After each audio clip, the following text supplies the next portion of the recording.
बिस्मिल्लाहिर्रहमानिर्रहीम। शुरू अल्लाह के नाम से जो बड़ा मेहरबान नहायत रहम वाला है। अस्सलामु अलैकुम। एक शख्स ने हज़रत अबू बकर सिद्दीक़ रज़ी अल्लाह ताला अन्हा के ज़माने में वफ़ात पाई तो सब लोग इसकी नमाज जनाजा पढ़ने लगे। देखा तो यकायक मालूम हुआ कि कफ़न हिल रहा है।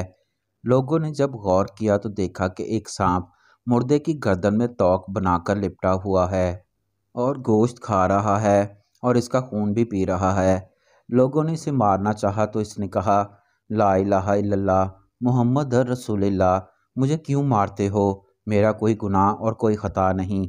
अल्लाह ताला ने मुझे हुक्म दिया है कि इसे क़यामत तक अजाब देता रहूं। तो लोगों ने पूछा, इसकी ख़ता क्या है?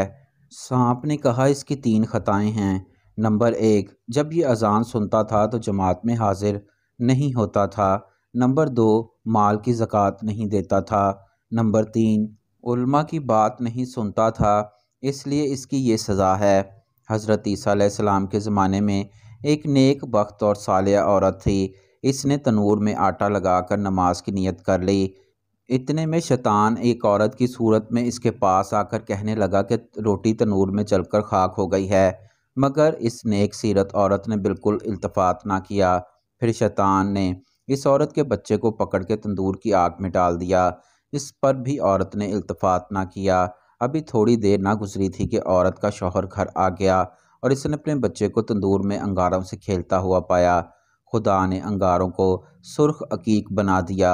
ये शख्स घर से निकलकर हज़रत ईसा अलैहिस्सलाम की खिदमत में पहुंचा और वाक़े की खबर दी। आप अलैहिस्सलाम ने फरमाया, अपनी बीवी को मेरे पास बुलाओ। जब वो अपनी बीवी को हज़रत ईसा अलैहिस्सलाम के पास ले गया तो आप अलैहिस्सलाम ने इससे दरियाफ़्त किया कि तूने कौन सा ऐसा अमल किया था जिससे ये बात हो गई।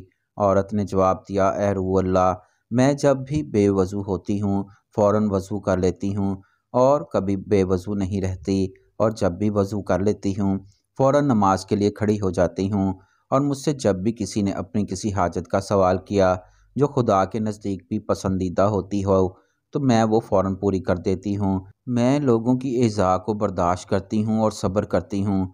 मौलाना रूम एक सपेरे की दास्तान बयान फरमाते हैं, वो सांपों की तलाश में जंगलों बेयाबानों में बर्फ़बारी के बाद सांपों की तलाश में निकला।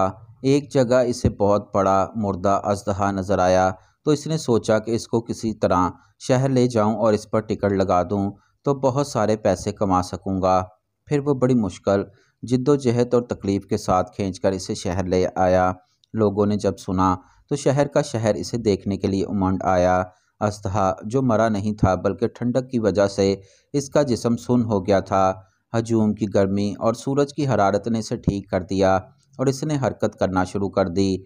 लोगों ने जब ये देखा तो भाग खड़े हुए। जिसका जिधर मुंह हुआ दौड़ पड़ा। सपेरा जो अजदहा के पास ही खड़ा था, इसने जैसे ही भागने की कोशिश की तो इसने मुंह खोला और सपेरे को निगल लिया।